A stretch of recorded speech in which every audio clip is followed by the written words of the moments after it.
Hello! Magandang hapon! Subscriber, followers! Pasensya na kayo, ngayon lang ako makakapag cooking tutorial video. So, hindi na tayo magpapaligoy-ligoy pa. Gagawa tayo ng bibingka. So, in short, sa Tagalog, bibingka rin ang tawag nito. In English, I think bibingka is rice cake. Okay? So, bago tayo magpatuloy, ako po ay nagpapasalamat ulit sa mga follower and subscriber ko na walang sawang nagtatangkilik sa YouTube channel ko. So ngayon, ito ang mga ingredients ng bibingka natin. Of course, mayroon tayong banana leaf. And also is rice flour, sugar, yeast, salt, and I have coconut milk.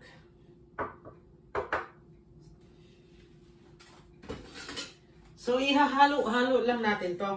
So ito 4 cups of rice flour ito mga guys.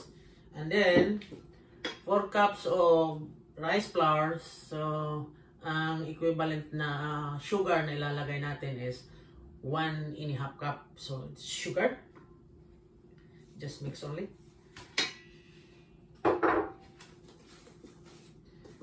So matagal-tagal din tayong hindi nakapag-upload ng cooking tutorial video kasi medyo busy lang ang trabaho natin sa full-time job natin. So ngayon nakabakasyon tayo, nagkaroon tayo ng chance na mag-cooking tutorial video kasi wala rin akong part-time sa ngayon, sa araw na ngayon. So meron tayong yeast dito. Ang yeast natin is 4 na cups ito ng rice flour. So meron din tayong 4 teaspoonful of dried instant yeast. And then salt is equivalent is 1 teaspoon only. Yan.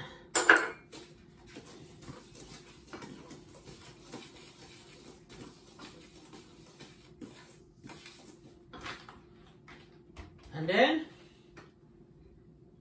2 cans of coconut milk.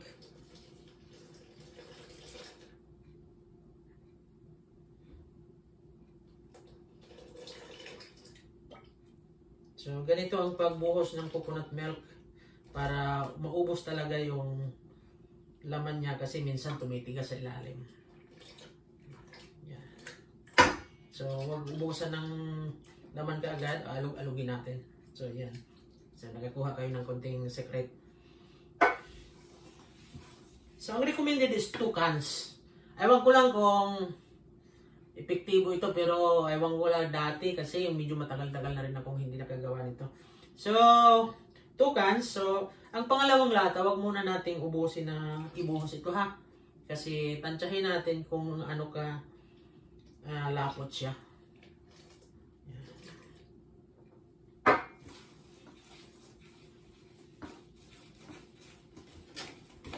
By the way pala guys, dyan sa Pilipinas, umaga na, good morning sa inyo dyan. By the way, meron para akong molder dito, itong gagamitin natin. Good morning Philippines, good afternoon Canada. Ang oras natin ay 11:11 na ng hapon dito sa Canada. At sa July 9. 2024, Martes na araw pa lang dito, Miyerkules ng umaga na dyan sa Pilipinas. Medyo mainit-init na rin ang panahon dito. Sa labas nasa 28 degrees. So, summer na.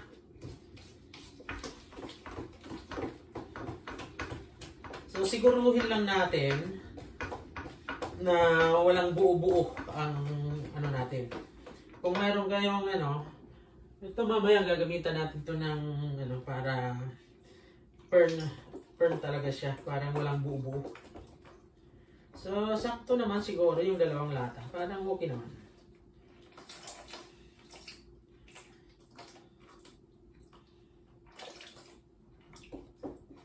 Yan. In Cebuano, itong ginagawa natin. Bingkang pinaliki nga lami. Ito ang tinatawag sa Cebuano. Alam nyo ba yung sinasabing bingkang liki pero lami? Yung bibingka na bumiak na, ano, yung nag-pop up siya na bumiak na medyo sunog-sunog. Yun ang sinasabi sa Cebuano, sa Cebu. Bingkang pinaliki nga lami.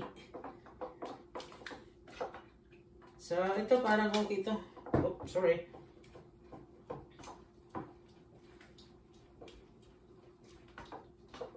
Kasi medyo watery kasi rice flour ito. Ang rice tumutubo yan plus yeast ba. So medyo ano to.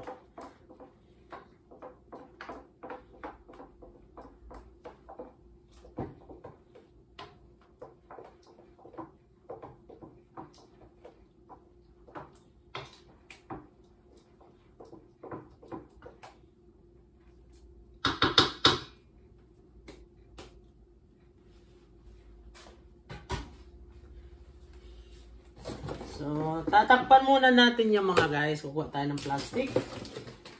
Plastic. Okay. Ito siya. So, takpan muna natin po at least ang pinaka-minimum ito 1 hour lang. Pero kung medyo sumubra, okay lang. Huwag naman yung sobrang haba. Takpan lang muna natin na ano, yung silyado talaga.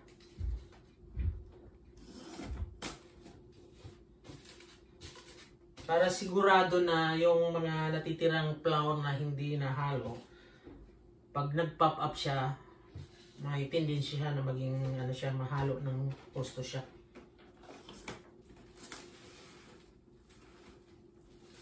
Wag na niyong ilagay sa refrigerator. So, set aside lang dito sa gilid. Yan.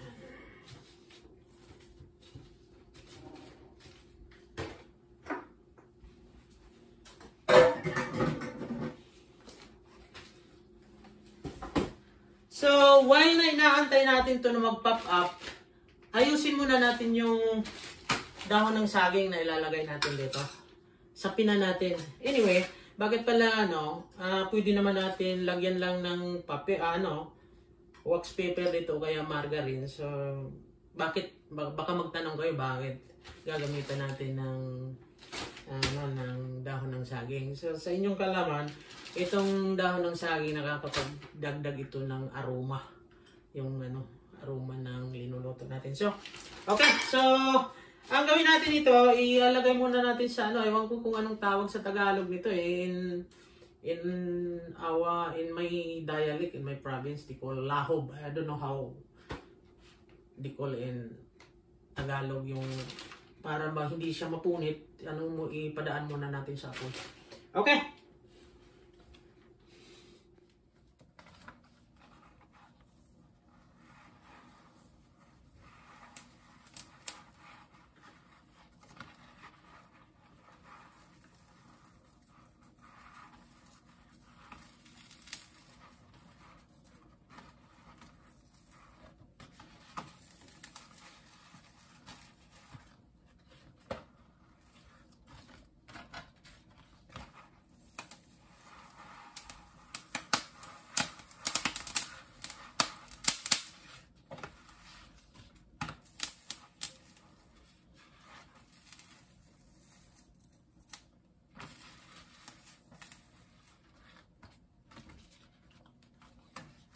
So, kailangan talaga mga guys gawin natin itong ganito para hindi siya mapunit. Matibay siya. Tsaka ang aroma niya, so mas okay.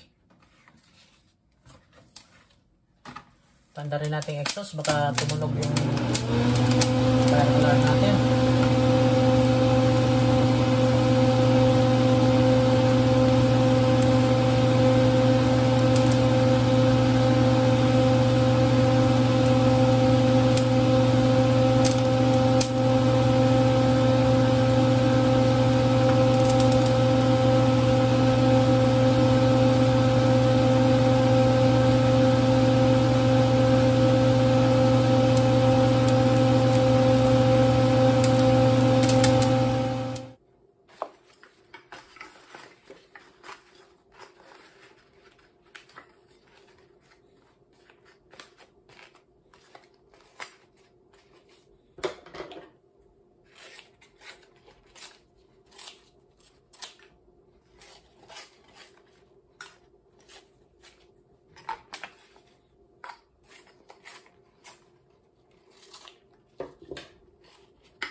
So, balik na tayo mga guys. Tapos na tayo mag-prepare ng dahon ng saging natin.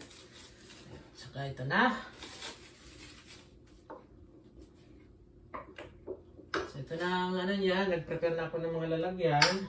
Yung oven natin, naka-andar na rin kanina. Antay na lang natin na mainit. So, tingnan natin kung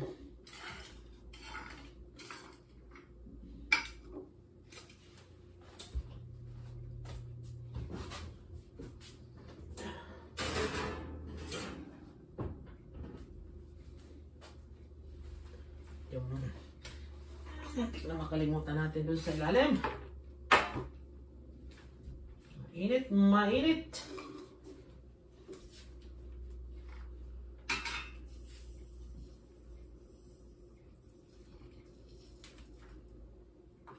Iwan ko lang kung kasya itong 6 ha. Kasya naman, 6.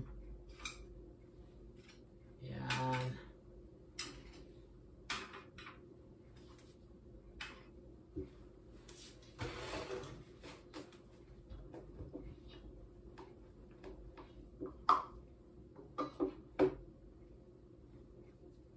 Subukan natin ng 1 cup kung hindi ba susubra dito.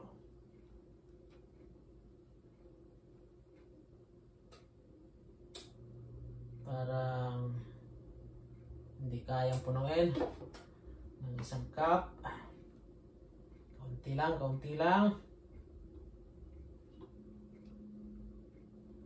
Paglagay nito mga guys, huwag niyo masyadong punuin kasi aangat pa ito mamaya.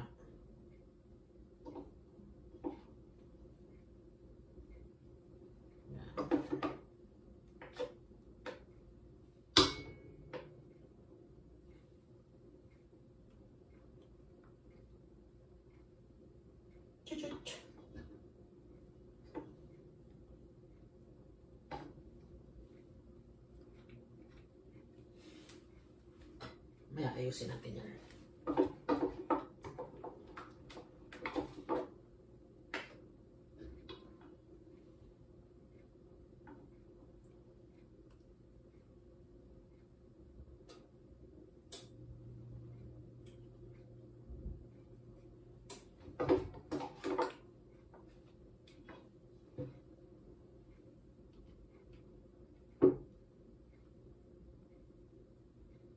Hilaw pa siya mga guys, pero ang amoy masarap na.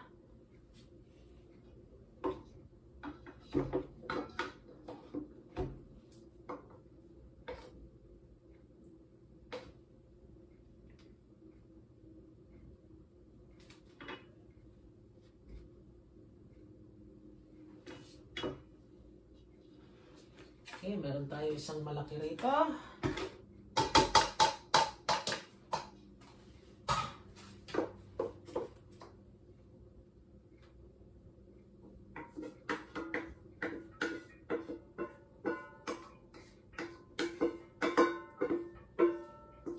So yung oven natin malapit na rin maging ready. Nasa 450 ito mga guys.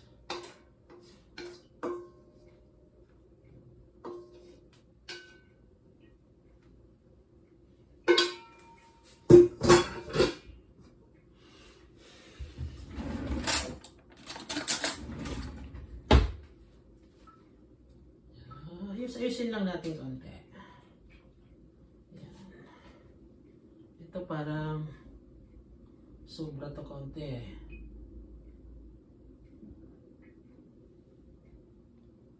Naman. Ayan.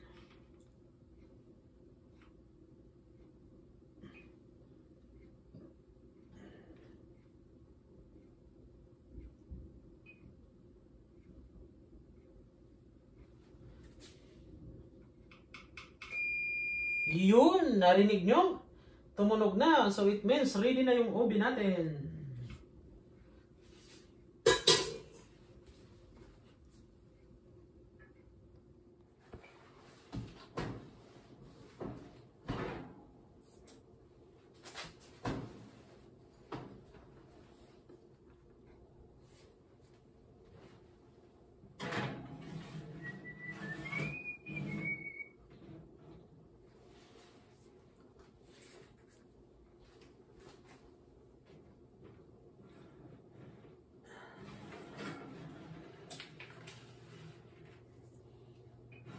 Alam niyo mga guys, namimiss ko lang magluto-luto talaga ng ganito kasi simula nang sumaltag rito sa Canada, iniwanan ko kasi doon sa Pilipinas yung kaunting bake shop ko noon. May bake shop ako konti kaya namimiss kong mga pagluto-lutong ganito. So ito, antayin natin within supposed to be is 20 minutes lang ito pero mamaya 15 minutes i-check natin at itutur natin para balance yung luto niya. Okay? Tingnan natin mga guys. Oh. So ito turn natin. Wow. So ito medyo malapit na. Diba sabi ko sa'yo kanina, kung hindi ito bumiak, so hindi tama ang paggawa natin. So ito siya, bumiak siya eh.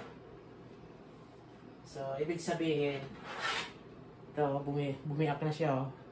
So ibig sabihin hindi pa rin tayo laos mga guys. Yan. So ito turn din natin to. Para maging see? Bumiak siya. Bumiak na siya. So ibig sabihin yan, sakto ang gawa natin. So, siguro mga 5 minutes na lang. Okay na to. So, fast forward na tayo. Titingnan na natin. Tapos na yung... bango na! Wow!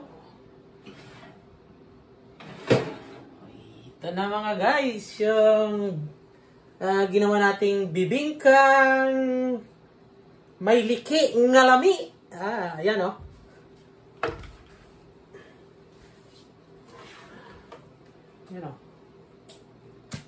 So, hindi na siya, nagbabounce na siya. Nagbabounce na siya, so ibig sabihin luto na siya. Yeah. Lutong luto.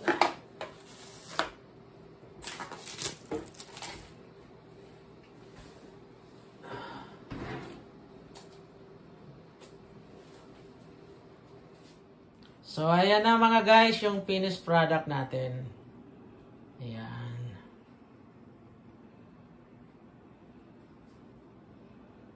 See, ang ganda niyan, ang bango.